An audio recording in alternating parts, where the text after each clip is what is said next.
Hello tout le monde, aujourd'hui c'est la présentation de l'oracle des harmoniques. Alors ce système qui a plusieurs, je dirais plusieurs embranchements, deux principalement. On parle de numérologie avec le grand livre des harmoniques, un nouveau zodiaque avec 27 signes, mais on a aussi l'oracle en tant que jeu de cartes qui sert à tirer les cartes et puis à avoir des messages souvent éclairants. Voilà, donc ce jeu qui a 36 cartes que vous pouvez voir se présente sous cette forme, avec un format tarot, un format standard, là voilà, avec ce dos précisément. Bon, c'est un jeu qui se compose donc 36 cartes, c'est-à-dire 4 fois 9. Il y a 9 familles de 4 cartes. Donc tout ça est expliqué dans les livres, et je voulais surtout vous montrer quels étaient les livres qui accompagnent le jeu de cartes. Parce que le grand livre des harmoniques, nous parle des nombres.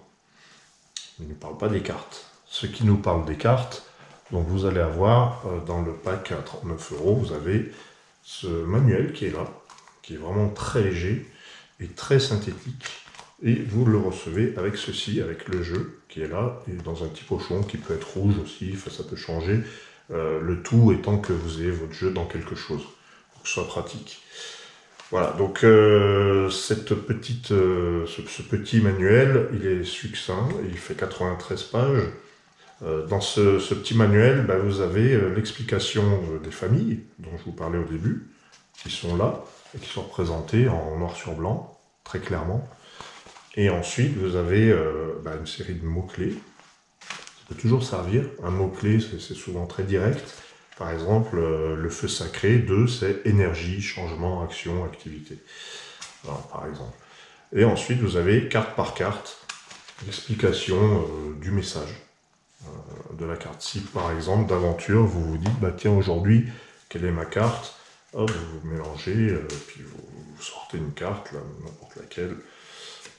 Et là, j'ai la salamandre. Eh bien, je vais lire, d'ailleurs, c'est mon message, du coup, du jour, la salamandre, qui me dit quoi? Et bien, en fait, il suffit de se reporter à la page 52, 19, la salamandre, restructurer, utiliser ce qui existe maintenant pour construire demain. Voilà, donc on est dans un moment de restructuration, une sorte de transition, où on est invité à utiliser ce qui existe déjà, mais à préparer l'avenir. Deux parenthèses, structure le glyphe. Alors oui, il y a les glyphes qui sont expliqués aussi dans ce livre. Voilà.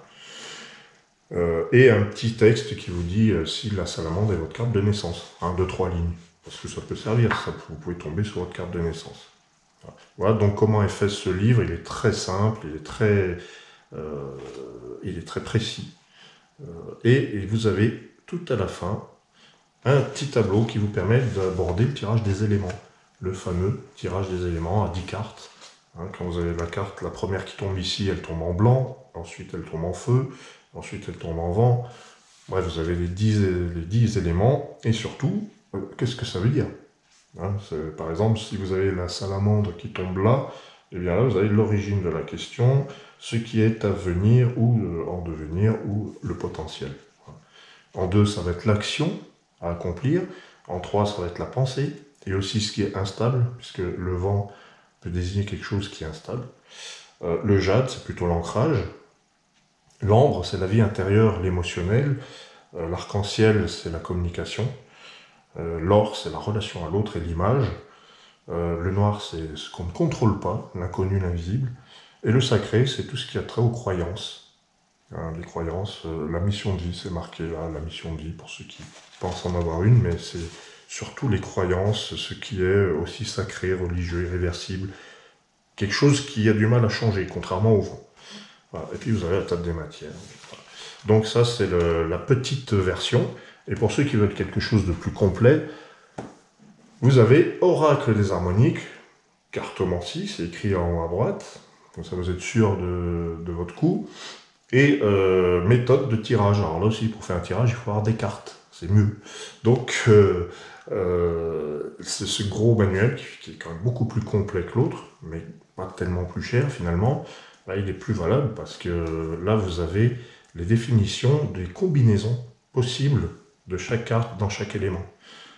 Donc je vous donne un exemple, si vous tirez le corps du monde, alors c'est la grosse différence avec le grand livre des harmoniques et la numérologie, c'est que là, on tient compte des principes, le fameux zodiaque des principes, dont je parle dans une autre vidéo.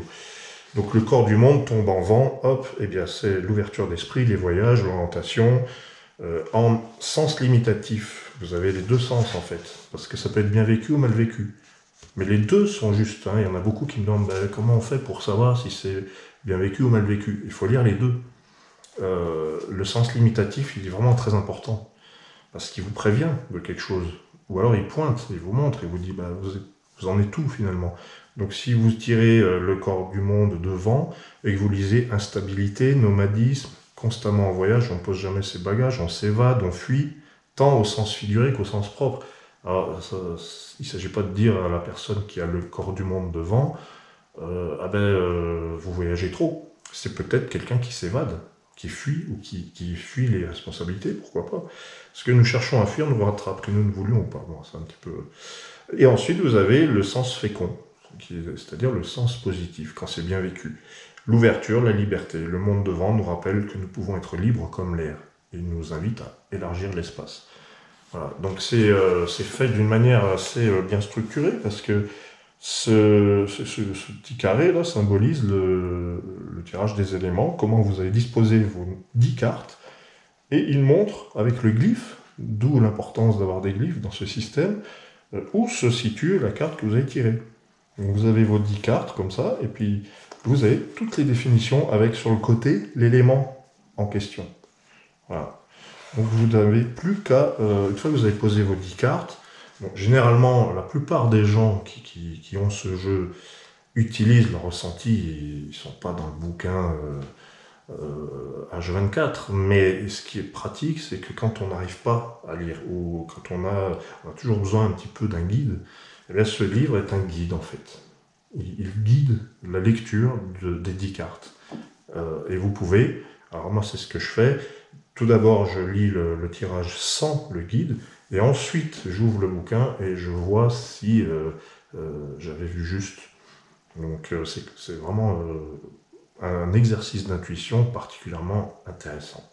Voilà, donc vous avez le jade, admettons, hop, le prophète de jade. Là, le prophète, c'est celui qui a un devoir, une mission, un chemin. Jade, c'est plutôt un élément qui va ancrer dans la réalité, dans le quotidien. Prophète de jade, on va demander à la personne qui est le consultant, on va lui dire, bon alors, comment est-ce que tu vis tes responsabilités au quotidien, au sein de la famille, le rôle du père ou de la mère. Voilà. Est-ce que ce rôle, qu'est-ce qu'il a de contraignant, comment tu le vis. Voilà. Et en bien vécu, le prophète de jade prend les couleurs du masculin sacré. Nous nous mettons au service d'un idéal familial, par exemple, évidemment, puisque il y a toujours un côté intuitif à mettre en jeu là-dedans. Voilà. Donc voilà comment est fait ce livre, et voilà pourquoi il est aussi épais. Parce qu'il y a 360 possibilités. Enfin, il y en a beaucoup plus, hein, évidemment, mais vous avez 360 définitions qui peuvent vous servir à utiliser l'oracle des harmoniques. Donc même chose, hein, ça c'est, vous avez le gros livre et le jeu qui est vendu avec. Voilà. Donc ça c'est pour le cas où vous voulez faire le tirage des éléments, et pour le cas où vous ne voulez pas faire de calcul de numérologie ou parler de zodiaque ou tracer un thème. Là on est vraiment dans le tirage de cartes. Alors vous pouvez évidemment tirer aussi 4 cartes, 5 cartes, 12 cartes, vous faites comme vous voulez. À partir du moment où vous avez un des deux bouquins, vous allez trouver matière à développer votre intuition. D'ailleurs, dans le cas où le tirage des éléments ne vous intéresse pas, il vaudra mieux prendre ceci. Je vous remercie d'avoir regardé cette vidéo, et je vous dis à très bientôt.